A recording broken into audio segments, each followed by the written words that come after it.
There's been some interesting discussion on social media channels lately about how much money should we make. As business owners, is it enough to strive for a six-figure income? And for those of us who are working still, should we be going for those positions that pay six figures or more? And you know what? I have to share with you, I'm concerned about this conversation because so many of the comments have a very limiting belief sort of mindset. In other words, it's we can have this or we can have that. We can make six figures or we could have a good lifestyle. When I have to wonder, is it not possible to have both? Furthermore, it puts people in camps, those who want too much and those who don't want enough. And it's not an inclusive conversation that builds everybody up.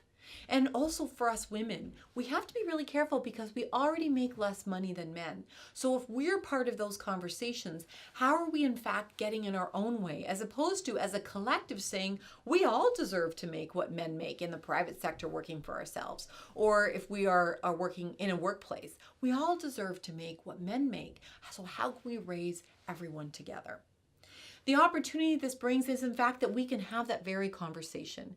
The opportunity to take a look at what do I really want? What do I most value? And getting paid what you're worth should be part of what you value.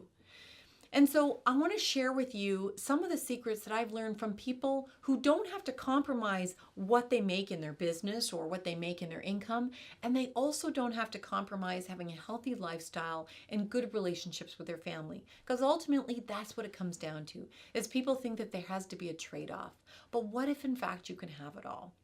The number one thing that people do that's different is they know what they're worth. They charge what they're worth as an organization, or they negotiate what they're worth as a salary, and that they don't compromise on that. That they're willing to go somewhere else or work with different clients who don't see that they're worth that amount. Number two, they perform at the top level.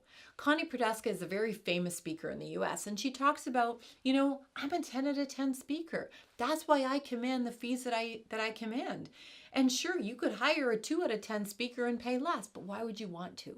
I love the power of that statement. If you perform as a 10 out of 10, and I'm not saying that means you need to work 60, 70, 80 hours a week. What I'm saying is when you do your work, you do it well. And frankly, if you're not stretched too thin by having so many clients who aren't paying you what you're worth, or stretched too thin because you're trying to get by and have multiple jobs just to make ends meet, then it allows you to perform at a 10 out of 10 where you are earning.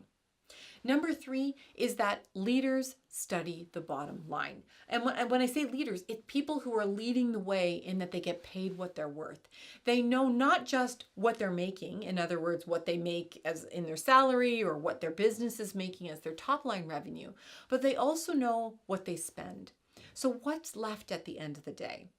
What can happen when we don't study that number and we all of a sudden get freaked out that our expenses are so high and we're not making enough is we get into fear mode.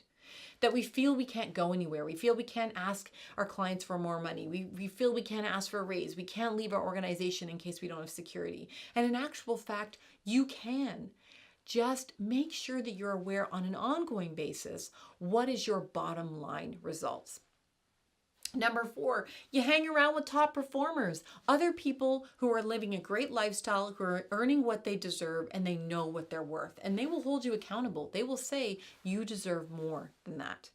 And number five, they know when to say no. They know what they're not willing to compromise on.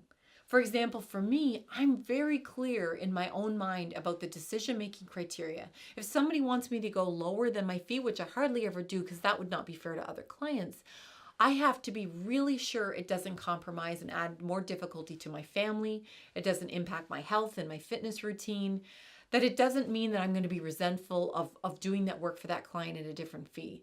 Now, that's not to say that I don't sometimes give my time away. There are a few charities of choice that I will gladly work for no fee because that's where my heart lies. That's where my passion is. But I still know what I'm worth all the way through it.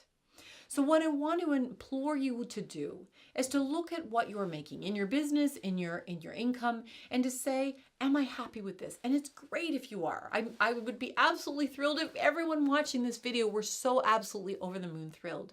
And if you're not, which of those 5 things could you work on so that you could get to that place where you were satisfied and content and deserving making every penny of what you're worth, because you are worth it.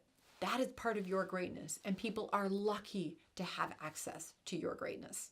My name's Sarah McVanel. Be well and be great.